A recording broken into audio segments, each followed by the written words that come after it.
Nu ko? Ja godīgi, nē, nu pavisam, ja godīgi, tad man ir ļoti kauns, kad UHL hokeja līgā spēlē šādas komandas. Man ļoti kauns, kad UHL direktors Uldis to ir atļaus spēlēt šādām komandām. Iemesls pavisam vienkārši, viņiem sastāvā spēlētāji no A grupas, kas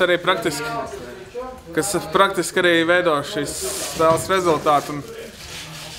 Es nezinu, tajā mēs tikpat labi varam iet spēlēt uz A grupu.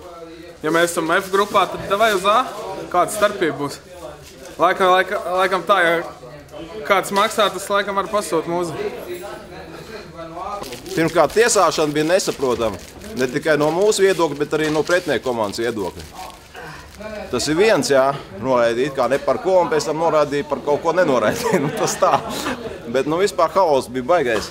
6 reizes iekritām, 4 viņi iesita, vairāk kā 50% izdevības izmantoja. Viņiem vārdsargs stabili nostāvēja šodien. Tas arī viss. Ir veiksmīgi brīži, ir neveiksmīgi brīži. Šoreiz bija mums neveiksmīgs brīdis. Iekritām spēles sākumā. Nezinu, kas vainīgs. Gan jau, kad visi ir vainīgi, kad iemeta golu. Nākamreiz būs labāk. Bezpalīdzīgi šoreiz mēs bijām pret viņiem.